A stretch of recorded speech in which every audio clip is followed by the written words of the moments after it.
Hello, welcome back to my channel. तो चलिए आज का लेसन स्टार्ट करते हैं। तो पिछली वीडियो में हमने सीखा था अलिफ, हरूफे तहज्जी का लफ्ज़ अलिफ और अलिफ मद्दा।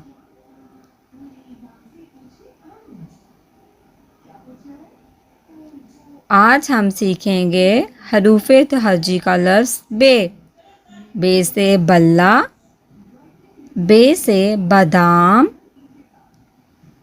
बे से बंदर, बे से बिल्ली, बे से बकरी, बे।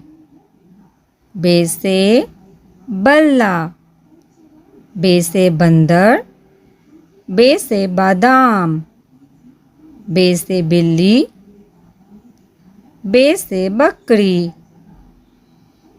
बल्ला, बादाम, बंदर, बिल्ली, बकरी।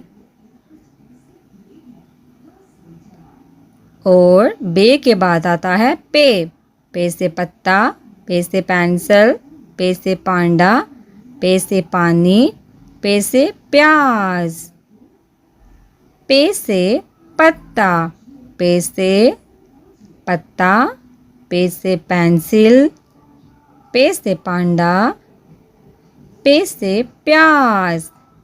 पे के बाद आता है ते।